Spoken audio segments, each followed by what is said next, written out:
우리가 함께 볼 말씀은 사도행전 8장 1절에서 8절까지 말씀입니다. 사도행전 8장 1절에서 8절까지입니다. 우리 한 목소리로 같이 합독하도록 하겠습니다. 사울은 그가 죽임당함을 마땅히 여기더라. 그날에 예루살렘에 있는 교회에 큰 박해가 있어 사도 외에는 다 유대와 사마리아 모든 땅으로 흩어지니라. 경건한 사람들이 스데반을 장사하고 위하여 크게 울더라. 사울이 교회를 잔멸할새 각 집에 들어가 남녀를 끌어다가 옥에 넘기니라. 그 흩어진 사람들이 두루 다니며 복음의 말씀을 전할새 빌립이 사마리아 성에 내려가 그리스도를 백성에게 전파하니 무리가 빌립의 말도 듣고 행하는 표적도 보고 한 마음으로 그가 하는 말을 따르더라. 많은 사람에게 붙었던 더러운 귀신들이 크게 소리를 지르며 나가고 또 많은 중풍병자와 못 걷는 사람이 나으니 그 성에 큰 기쁨이 있더라. 아멘. 우리가 설교를 시작하기 전에 저를 한번 따라해 보겠습니다. 복음은 망하지 않습니다. 예, 아멘입니까? 자, 우리가 분명 이렇게 고백했음에도 불구하고 또 똑같이 복음을 가졌는데도 불구하고요, 망하는 복음을 갖고 살아가는 사람들도 있더라고요. 왜 그렇습니까? 바로 이 복음이 내 삶을 지배하는 것이 아니라 이 복음 자체가 우상이 되었기 때문입니다. 그러다 보니 우리는 이 복음 자체를 의무감으로 그리고 맹목적으로 앞세워서 복음 속에 삶이 있는 것이 아니라 삶 속에, 그러니까 내 인생이라는 그 프레임, 그 틀에 복음을 가져오는 거예요. 그러니까 이게 약간은 어렵게 되는 거죠. 나의 인생은 내가 하고 싶은 대로는 그대로 살아가면서 복음만 딸랑 가져와서 살다 보니까 가끔씩 하나님께서 이렇게 하라고 하니까 이렇게 한번 살아봐야지, 저렇게 살아봐야지. 그러면서도 내 삶은 고지곳대로 살아가는 거예요. 자, 이런 경우는요, 사실상 망하는 복음이 되게 됩니다. 그러나 내가 나의 삶의 인생의 그 틀을 완전히 깨버리고, 그리고 어떻게 합니까? 복음에 지배받는 삶이 된다면은 이 복음은 우리가 함께 말했던 것처럼 절대 망하지 않습니다. 복음에 지배받는 삶이란 어떤 삶입니까? 참 어떻게 보면은요, 이 목사라는 삶이 목사이기 때문에 전도해야 되고, 목사이기 때문에 사람들한테 친절하게 말하고, 목사이기 때문에 여러 가지 그런 좀 다름의 모습이 있어야 된다라고 생각도 하시겠고, 또 저도 그렇게 해서 의식을 하면서 살았습니다. 그러나 어느 순간부턴가 제 자신이, 아니 저의 삶의 그 틀 자체가 복음에 지배받는 삶이 되다 보니까요, 이게 자연스러워지는 거예요. 사람들한테 좀 친절해지고요. 제 아내한테 한번 물어볼까? 어때요? 좀 제가 친절해졌나요? 예. 모든 것들이 좋더라고요. 솔직히요. 그래서 내가 목사이기 때문에 라고 살아가기보다는 성도로서 내가 이 복음 안에 충분히 누리는 삶으로 기쁨으로 살아갈 수 있는 그런 삶이 되더라고요. 그래서 자연스럽게 집안일도 할 수 있는 거고, 무엇보다도 그렇게 교회에서 전도해라 그러는데 내가 이렇게 살아가다 보니까 너무 좋은 거예요. 그러니까 자연스럽게 전해지게 되는 거예요. 왜 우리 이런 거 많이 있잖아요. 야, 어떤 비타민 먹었더니 진짜 좋더라. 그거 한번 사서 먹어봐. 야, 저 마트가 할인을 그렇게 많이 한대. 거기 마트 가서 이용해봐. 이런 것처럼요, 복음에 매여 있는 삶은요, 너무 좋은 거예요. 그러다 보니 내 이웃에 있는 사람들에게, 내가 사랑하는 가족들에게 전할 수밖에 없는 것. 이것이 바로 복음에 매여 있는 삶이 됩니다. 그렇게 살다 보면은 우리에게 남는 것이 뭐죠? 그것이 바로 간증. 이것이 바로 간증이 되는 거예요. 자, 우리 사랑하는 예가교회 성도 여러분들, 복음에 매여 있는 삶으로 인해서 여러분의 삶의 순간순간들이 하나님을 증거할 수 있는 간증이 되는 삶이 되기를 소망합니다. 가끔가다 그래서 이제 막 챙겨주고 뭘 하고 해요, 사실. 없는 살림에 저희 교회에서 그런데도 사람들은 물론 좋아하지요. 작은 메시지도 담아서 줍니다. 그러나 간혹시 이런 것들을 부담스러워하고 야, 저 예수쟁이들 저러니 미쳤다는 소리를 듣지 라고도 말을 하는 경우도 들을 수 있었습니다. 즉 우리의 삐뚤어진 나의 인생이 만약에 바로 잡혔다. 그리고 깨진 것들이 이제 회복되기 시작하네.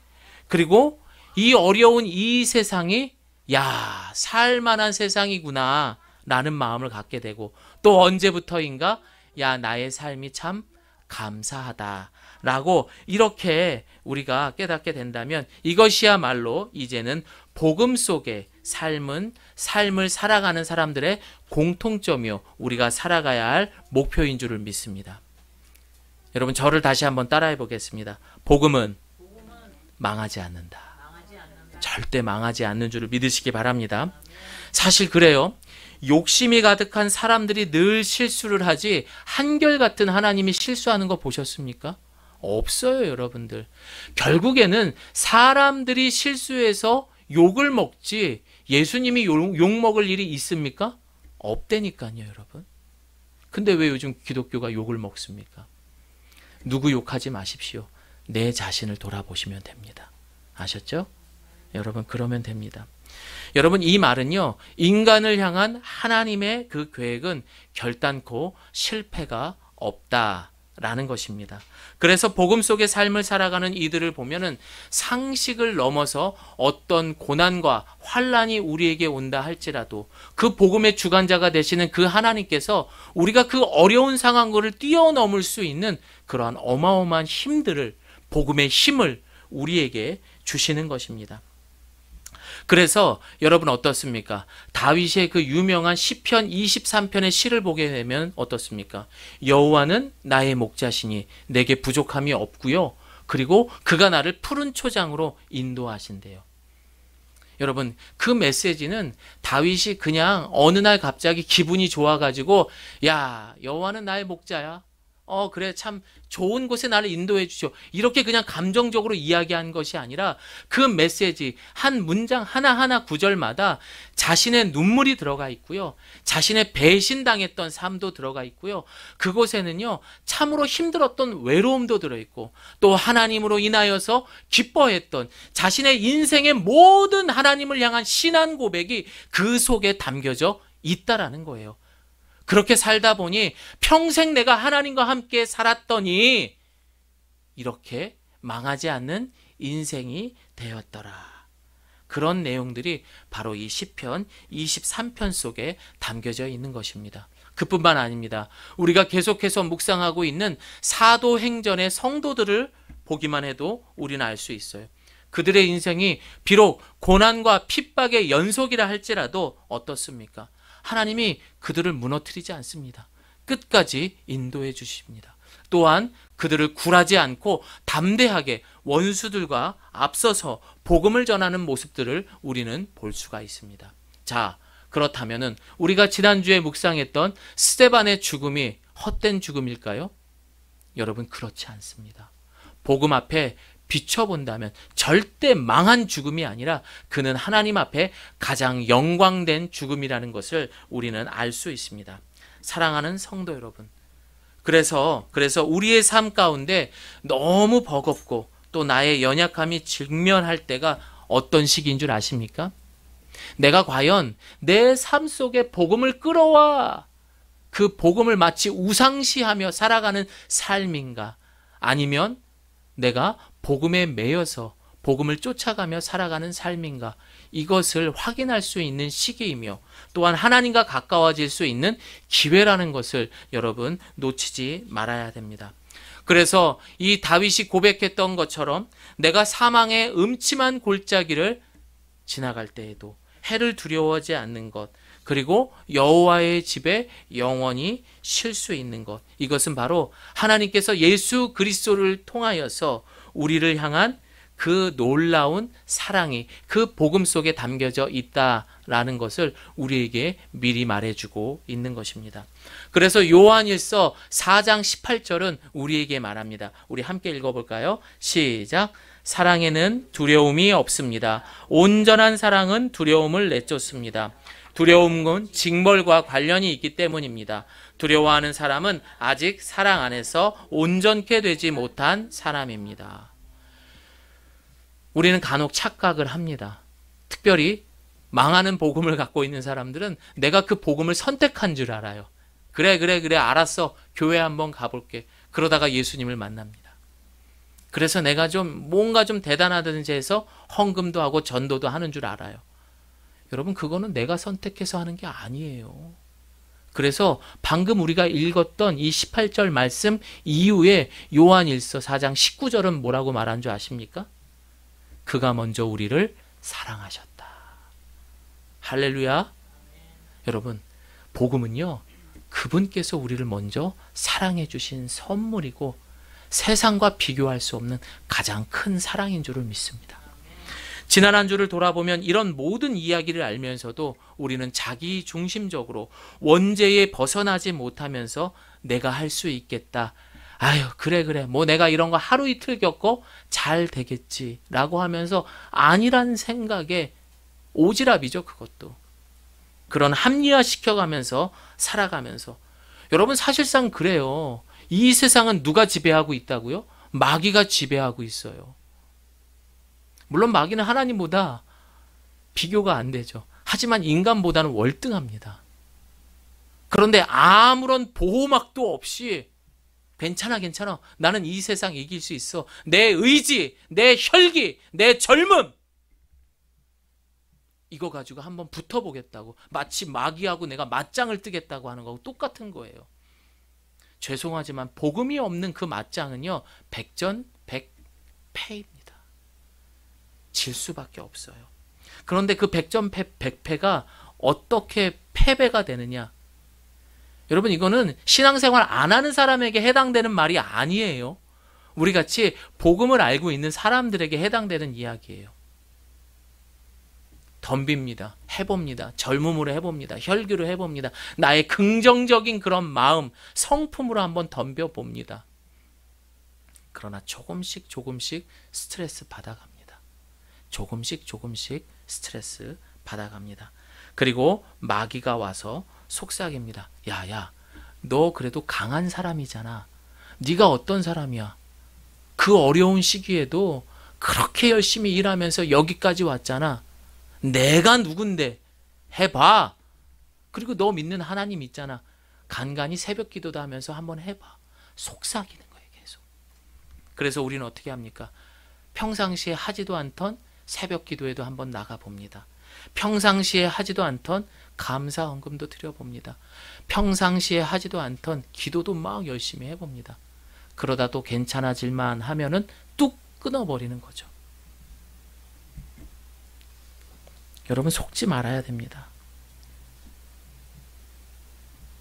복음이 없이, 아니 다시 정확히 말한다면 망하는 복음은요, 우리의 삶은 그대로 놔두고 복음을 가져와서 살게 되면 망할 수밖에 없고, 이거는 백전백패라는 것, 이것을 기억해야 됩니다. 결국에는 이런 세상에 우리가 살아가고 있는 것은 이 세상을 정확하게 볼 수 있어야 돼요. 하지만 내가 내 삶의 그 틀을 그대로 놔둔 상태에서 살아가게 된다면요, 정확히 이 세상을 바라볼 수 없습니다. 여러분, 이 세상이 어떻습니까? 완벽한 것이 없는 세상이에요. 모순으로 가득한 세상이라는 것, 여러분 알고 계십니까? 가끔씩 성공을 했다는 사람들이 TV에 나와서 강연을 합니다. 자, 여러분들 노력하십시오. 시간을 아껴야 됩니다. 잔돈푼을 아껴야 됩니다. 그리고 공부하십시오. 꿈을 크게 가지십시오. 다 틀린 말 아닙니다. 물론 우리가 이 말 참고할 필요가 있습니다. 그런데 제가 예를 하나 들어드리도록 하겠습니다. 어떤 한 학생이 이제 학자금 대출을 받습니다. 그 어린 나이에. 그리고 오전에는 학교를 다니고 오후에는 그 빚을 갚기 위해서 일을 해야 됩니다. 그리고 아르바이트가 끝나고 이제 투벅투벅 집을 걸어가는 길에 자신의 앞에 웬 고급스러운 그 승용차가 이제 지나가면서 창문이 열립니다. 그리고 70대 정도 돼 보이는 할아버지와 눈이 마주치는 거예요. 그리고 나서 이 젊은이가 이제 속으로 궁시렁궁시렁 됩니다. 아, 내가 내일 내 모든 삶의 모든 것들을 잃어도 저 멋있는 외제 승용차에 기사가 딸린 그런 차를 타고 살았으면 좋겠다라고 이렇게 궁시렁 되는 거예요. 또 그런데 그 학생과 눈이 마주쳤던 그 외제차를 타고 있던 70대 할아버지 회장님이셨어요. 그 회장님은 또 그 젊은이를 보고 이렇게 이야기를 합니다. 아, 내가 내일 아침 눈을 떴을 때 아무것도 없어도 저 청년처럼 젊음이 내게 있었으면 좋겠다. 뭔가 좀 감이 오시기 시작하죠. 자, 그러자 그 앞에 앉아 있었던 기사가 또 이 회장이 하는 말을 듣고 이렇게 속으로 궁시렁댑니다.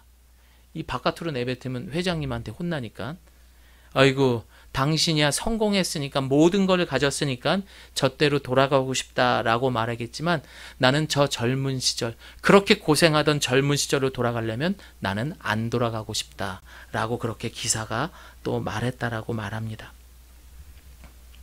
여러분 어떻습니까? 이 세상은 모순이에요. 가짜예요. 거기에 우리는 속고 있어요. 결국에는 있는 사람들이나 없는 사람들이나 젊음이 있는 사람들이나 내가 이제 많이 살아서 노인이 되었을 때 결국 서로에게는 모두가 다 필요하고 갖고 싶고 채워지지 않는 그런 모순 속에 우리는 속고 있는 인생을 살고 있습니다. 그래서 우리가 텔레비전을 봤을 때, 인터넷에 봤을 때 그들이 말하는 성공의 기준이 무엇입니까? 그걸 부러워할 이유가 있을까요? 있어요, 없어요? 없다라는 이야기인 겁니다. 물론 참고는 하십시오. 분명 그들이 헛된 인생을 살지는 않았어요. 누구보다도 열심히 살았기 때문에 그 위치에 올라갔겠죠. 하지만 그거를 전부라고 생각해서 쫓아갈 이유는 없다라는 것입니다. 그러나 여러분, 우리 하나님은 어떤 하나님이십니까? 여러분이 이 한 사람 한 사람을 인격적으로 존중하고 그리고 사랑하시는 하나님입니다.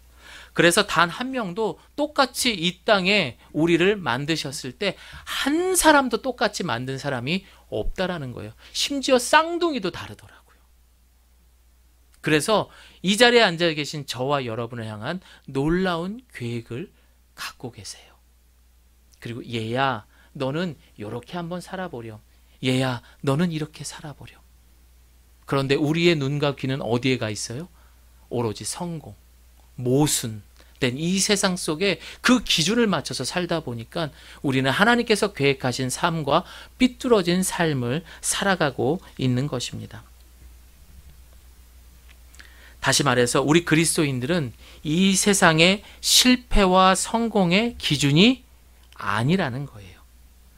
오직 복음을 통해 인도하시는 그 삶에 바울이 고백했던 것처럼 나는 어떤 상황에서도 자족하며 살아가는 은혜를 입은 자들이라는 것, 이것을 꼭 기억하시기를 바랍니다. 자, 그렇다면 질문해 보겠습니다. 복음을 가진 사람들은 어떤 상황에서도 자족한다라고 그랬습니다. 복음의 삶은 여러분, 우리가 혹시라도 살아가면서 물질 때문에, 그리고 건강 때문에, 가족 때문에, 또한 인간관계 때문에 여러분 우리가 고생할 수 있어요, 없어요? 그렇죠. 있어요. 그리스도인이라고 이런 것들로 인해서 비껴가는 일이 없이 똑같이 이런 어려움, 똑같이 겪는 이런 것들을 우리는 겪을 수 있다라는 거예요. 그래서 우리는 우리의 기준은 무조건 망하지 않는 어떤 상황에서도 자족할 수 있는 오직 예수 그리스도를 통해서 이룬 복음에 두어야 한다는 것을 여러분 기억하시기를 바랍니다. 자, 저를 한번 따라해 보겠습니다. 오른손을 들고 나를 부르시는 하나님. 자, 또 왼손입니다. 나를 기다리셨던 하나님. 나와 끝까지 하시는 하나님. 자, 이제 손 내리시면 됩니다. 자, 그 하나님께서 우리를 가두었던 그 당연한 삶, 마땅히 내가 생각하고 판단하며 그렇게 살아왔던 그 삶에서 복음을 통하여서 이제는 당연히 누려야 할 기쁨의 삶을 살아갈 수 있는 그런 우리 예가교회 성도님들이 되시기를 소망합니다. 오늘 본문 8절을 읽어보니까요, 8장 1절 우리 함께 읽어봅니다. 사울은 시작. 그날에 예루살렘에 있는 교회에 큰 박해가 사도 외에는 사마리아와 모든 땅으로 흩어지니라. 예. 스데반의 죽음을 통해서 진짜 본격적인 초대교회에 어려움이 왔다라는 것을 이제 오늘 본문 첫 구절을 통해서 우리가 알 수 있습니다. 그러나 이 본문을 통해서 우리가 알 수 있는 양면성은 무엇이냐? 바로 사도행전 1장 8절에 있는 사마리아와 땅끝까지의 복음이 이제 전해지게 되는 전환점이다. 결국 이 스데반의 죽음은 실패한 죽음이 아니라 복음으로 승리한 죽음이요, 하나님의 영광된 그런 전환점이 되는 죽음이다라는 것을 알 수 있습니다. 유대인들 입장에서라면 당연히 그 죽음을 어떻습니까? 당연한 죽음이라고 말했어요. 사울이 그렇게 말했대잖아요. 그렇죠? 그러나 마땅히 당연함으로 그 밑에 보면은요, 교회가 박해를 당하고 어떻게 되었대요? 사람들이 흩어졌대요. 그리고 문장을 보면 어떻게 나와 있습니까? 스데반의 장사를 하면서 거기에 모여있는 사람들이 모두가 웃었대요. 슬퍼했대요. 그렇죠. 슬퍼했다고 말합니다. 성경책 보면서 얘기하세요. 그리고 심지어 3절을 보게 되면은 사울은 교회가 점점 잔멸되었다라고 말합니다. 이 잔멸이란 말은 점점 약해졌다라는 뜻입니다. 그리고 성도들, 남녀를 다 끌어다가 어디다 가뒀어요? 그렇죠. 옥에다 가두었다라고 합니다. 분명 그 죽음은 유대인들에게 있어서는 마땅하게 죽어야 할 당연한 죽음이지만, 그리고 그렇게 생각하고 행동했기 때문에 이들의 죽음은 당연한 거다라는 것을 알 수가 있습니다. 여기서 사울이 가졌던 마땅이라는 말이 바로 내 인생의 그 프레임의 틀에서, 그리고 특히 신앙생활에서 마땅히 그리고 당연히 하며 자신만의 세상 속에서 절대 벗어나지 못하는 세상의 많은 사람들의 모습이라는 거예요. 그러니까 이 사울이 마땅히 이들의 죽음을 여겼다라고 생각하잖아요. 왜 마땅이라고 생각했을까요? 분명히 사울이라는 인물은 그 스데반을 통해서 잘못했다라는 것을 알고 있어서 찔림도 있었어요. 그런데 인정하지 않았어요. 그런데 그 죽음을 마땅히 여겼다라는 것은 자기가 갖고 있는 모든 생각, 자신의 삶에서 쌓아온 이 모든 것들이 마땅하다, 이것이 맞다라고 믿고 살아왔기 때문에 속았던 것이죠. 그것이 당연하다라고 생각할 수밖에 없었던 것입니다. 자, 여러분 여기 한번 볼까요? 사람들은 모두가 자기만의 인생을 살아가게 됩니다. 그리고 누구나 자기가 살아온 인생이라는 그 틀에서만 생각하고 말하고 그리고 조언하게 되는 거예요. 보통 누가 이걸 제일 많이 하죠? 부모님이 자녀들에게. 그렇죠? 그래서 뭐가 되죠? 잔소리가 됩니다. 여러분, 제가 이게 이런 버릇없는 놈 이렇게 할 수 있어요. 하지만 그건 버릇없는 것이 아니라 내가 살아온 생각만, 이 판단만을 가지고선 이 아이에게 그대로 전해주게 된다면은 그건 잔소리가 되는 거예요. 하지만 내가 살아왔던 인생을 성경에 비추어서 이야기를 하게 된다면은 어떻게 됩니까? 그것은 훈계가 되는 거예요. 사랑하는 우리 부모님들, 아이를 훈계할 때는요, 자신의 삶에 비춰서 훈계하지 마. 야, 엄마가 이렇게 살았더니 넌 이러면 안 되는 거야. 그렇게 말씀하지 마시고 이제는 성경을 통해서 아이를 훌륭하게 지혜롭게 훈계할 수 있는 우리 부모님들 되시기를 바랍니다. 물론 자신만의 인생을 살아오면서 그 앞에 수식어에 성공이라는 단어가 붙게 된다면 뭐 TV에 나와서 강연도 할 수 있겠죠. 그러나 상대방을 이해하지 못한 채 내가 진실이라고 믿고 이야기를 하는 경우가 참 많습니다. 그래서 어떻습니까? 교회를 욕하는 사람은 평생 교회를 욕해요, 안 해요? 평생 교회 욕을 합니다. 평생 진보로 살아온 사람은 어떻습니까? 보수만을 욕합니다. 평생 보수를 생각했던 사람들은 진보를 욕합니다. 그러니 평생을 그렇게 욕하고 등지게 되는 것이죠. 또 평생을 유교적인 그런 사상과 그런 집안에 살아온 사람은 제사에 목숨 걸 수밖에 없는 것입니다. 이런 모습은 마치 자신의 꽉꽉 막혀 있었던 자신의 삶이라는 그 집에서 창문도 없어요. 그저 매일같이 집안 청정과 그리고 벽만을 보고 온 사람들과 똑같은 거예요. 꽉 막혀 있는 삶을 살한 거예요. 그 삶이 지금 누구하고 똑같다고요? 이 스데반의 죽음을 통해서 그들을 괴롭히고 있는, 박해하고 있는 사울의 삶과 똑같은 거예요. 자신이 생각하고 이 모든 것들이 마땅하다, 그리고 어떻게 해요? 당연하다라고 생각하고 있는 것입니다. 그런데 그 꽉꽉 막혀 있는 그런 삶에서 여러분, 우리가 한 발자국만 이렇게 나오게 된다고 한번 생각해 보십시오. 그럼 뭐가 보입니까? 제일 먼저 신선한 공기부터 맡게 돼 있어요. 와, 이 꽉꽉 막혀 있는 내 자신의 삶에서 한 발자국만 옮겼더니 이런 시원한 공기가 있었네. 그리고 하늘을 봅니다. 꽉 막혀 있던 천정이 아니라 높은 파란 하늘을 보게 됩니다. 그리고 저 멀리에 있는 푸른 숲이 있는 산들이 보이기 시작하고요. 그리고 내가 생각했던 것과 달리 많은 사람들, 나와 다른 사람들이 참 많다라는 것을 알고 있습니다. 그리고 무엇보다 이 모든 것을 주관하는 내 인생의 진짜 주인이 내가 아닌 하나님이었다라는 것을 알 수 있게 됩니다. 여러분, 이게 복음이라는 거예요. 여러분이 지금 어떻게 해서 예수님을 믿게 되었습니까? 여러분들도 똑같았잖아요. 마땅히, 그리고 당연하게 생각했던 내 삶에 한 발자국, 내 이웃이 말했던 그 복음의 이야기를 듣고 한 발자국만 옮겼더니 예수님의 이야기가 내 몸에 쑥 들어오게 됩니다. 아, 내가 죄인이었구나. 아, 내가 이 험한 인생을 나 혼자만 살려고 그렇게 아둥바둥 노력을 하며 살았구나. 여러분, 그래서 한 발자국만 여러분의 인생의 그 틀에서 벗어나면 복음이 보이는 줄을 믿습니다. 즉, 나 중심적으로 살다가 예수님을 통해 이제 내가 하나님과 함께하는 삶을 살겠습니다 라고 고백하는 것, 이것이 바로 복음이라는 거예요. 다시 말씀드립니다. 복음이 뭡니까? 예수께서 이 땅을 사랑하셔서 여러분, 이렇게 복잡하게 이야기하는 것도 맞아요. 하지만 이것을 오늘 본문으로 한번 우리가 해석을 해본다면, 지금까지 내 의지와 그리고 내 젊음과 혈기로 살아오려고 했던 나 중심적 삶에서 이제는 누구 중심적? 하나님께 의지하는, 하나님 중심적으로 살아가는 삶, 하나님과 함께하는 삶, 이것이 바로 복음이라는 것, 이것을 기억하시길 바랍니다.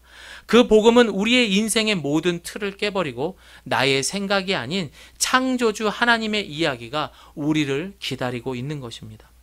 그래서 우리가 세상을 보며 따라하고 또 성공한 사람들의 그 삶의 기준을 베껴놓은 듯한 인생 안에서는 여러분, 우리가 순간순간 무슨 말들을 해요? 망했다, 실패했다, 틀렸다, 끝이다.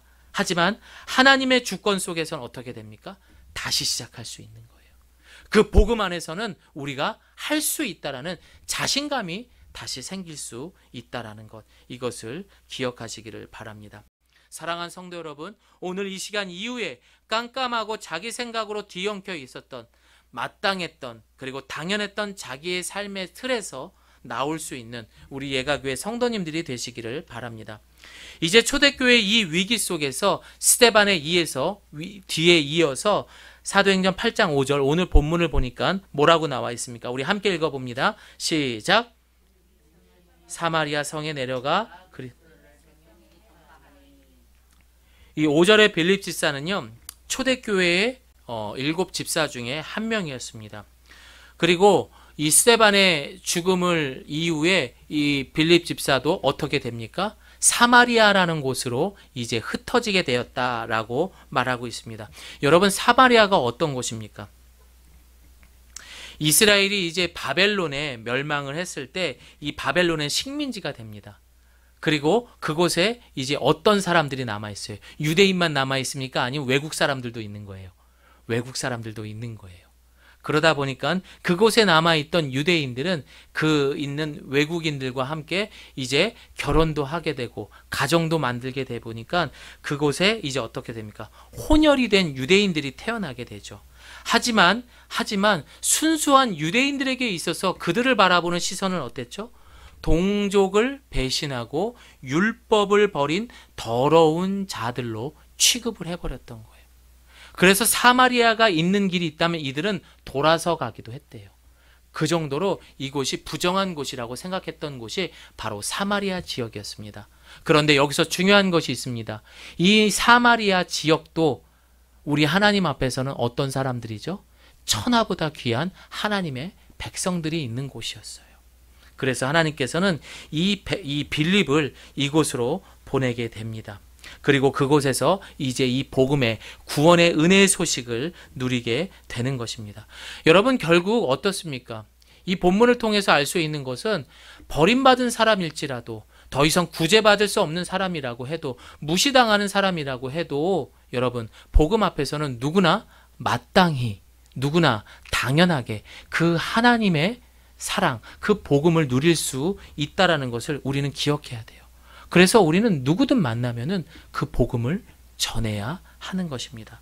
복음을 열심히 전했던 빌립의 사역은 놀라운 기사와 표적이 일어났다고 본문은 말하고 있습니다.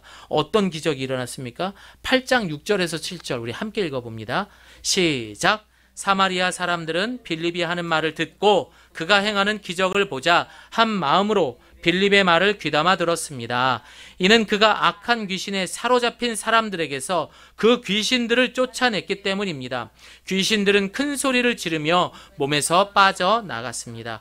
빌립은 중풍에 걸린 사람과 다리 저는 사람들도 많이 고쳐주었습니다. 아멘. 한 사람만 고침을 받은 것이 아니라 오랫동안 병치를 했던 모든 사람들도 그런 응답을 받고 치유를 받았대요. 여러분, 이것이 바로 믿지 않는 버림받은 사람들도 하나님의 은혜를 마땅히 받아야 할 이유라는 거예요. 그것을 오늘 보여주고 있는 거예요. 재미있는 이야기를 하나 해드리도록 하겠습니다. 학문이 엄청나게 뛰어나고 총명한 어느 랍비가 있었습니다. 그래서 그 나라의 왕비가 이제 그를 불러가지고 얼마나 똑똑한지 이제 한번 보고 싶었던 거죠. 똑똑하고 학문이 높고 그러니까 얼마나 많이 기대를 했겠어요. 그런데 이 왕비가 그 랍비의 얼굴을 보고 깜짝 놀랐어요. 너무너무 못생겼기 때문에요. 계속 이제 참는 거죠.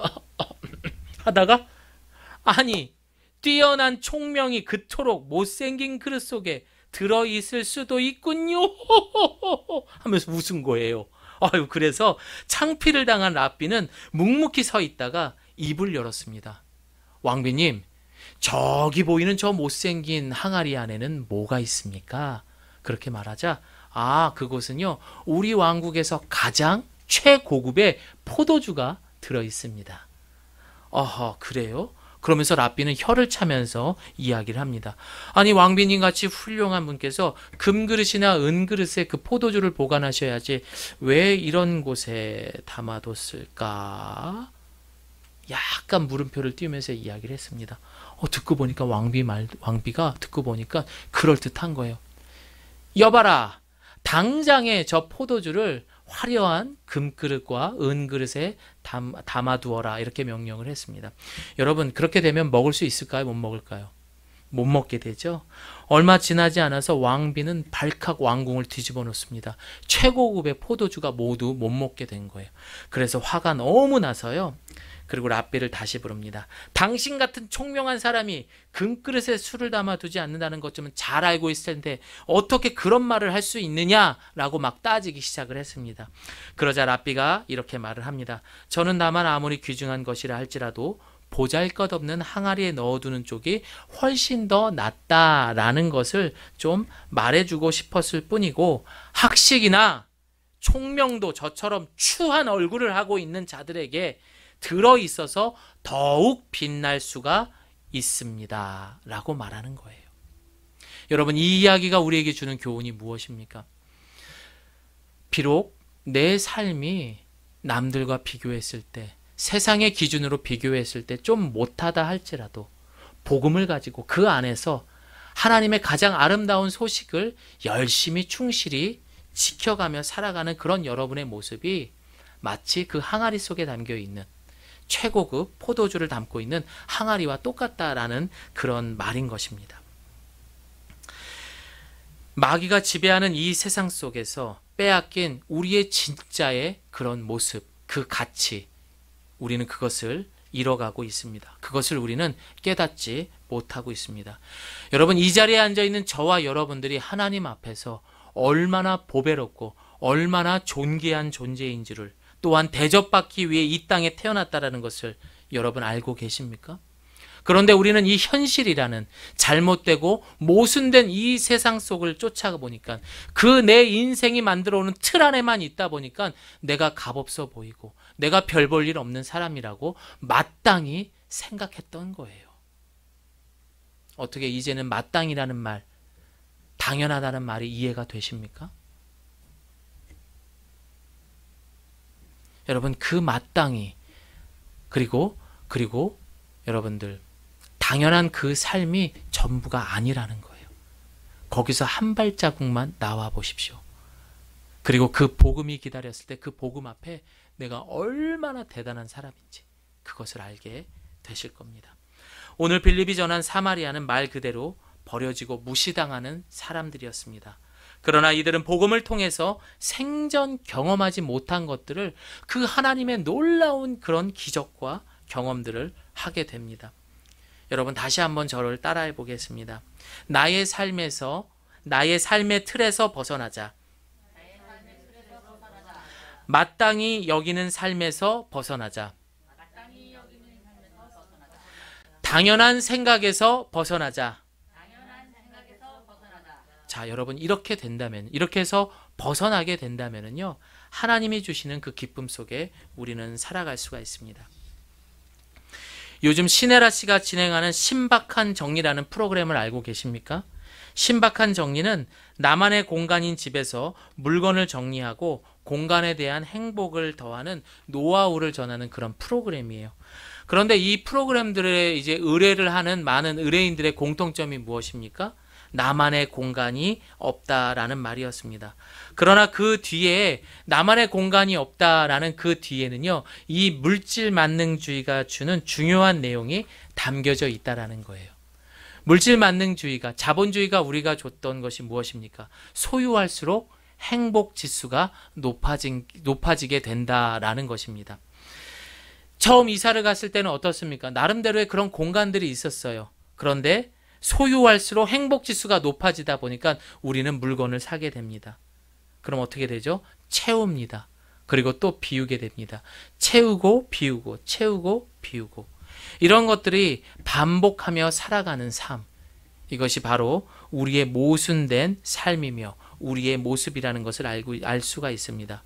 결국 버리고 채우고의 반복된 삶. 이 어떤 것도 우리는 만족과 기쁨을 얻을 수 없다라는 것 또한 우리가 알 수 있습니다. 그러나 죄로 얼룩진 우리의 인생의 틀, 마치 사마리아인이 당연하게 나는 버림받아야 되고 무시당해도 괜찮다라고 생각했던 그러한 모습 속에, 그 삶에 하나님은 마땅히 자신들의 백성이 누려야 할 구원의 기쁨이 무엇인지 오늘 빌립을 통해서도, 또한 절망 속의 그 초대교회를 통해서 우리에게 보여주고 있습니다. 고린도후서 우리 4장 8절 9절 우리 한번 읽어봅니다. 시작. 그러므로 우리는 사방으로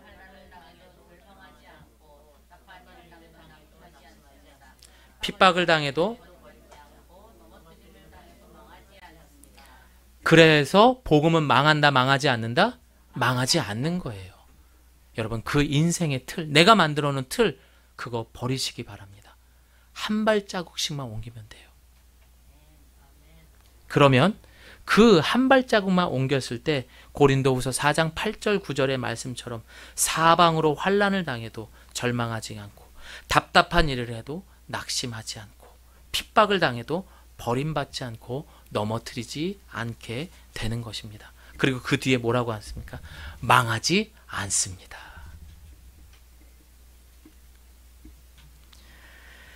사랑하는 성도 여러분, 이제 또 한 주가 시작됩니다.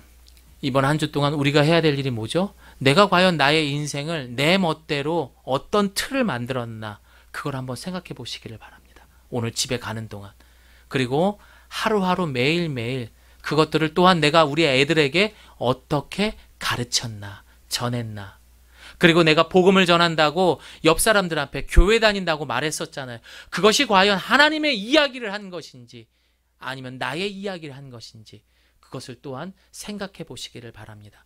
그리고 한 발자국 떨어져서 그 틀을 완전히 벗어버리고 그리고 복음 앞에 당당히 설 수 있는, 복음 속의 삶을 살아갈 수 있는 그런 우리 예가교회 성도님들이 되시기를 예수님의 이름으로 축원드립니다.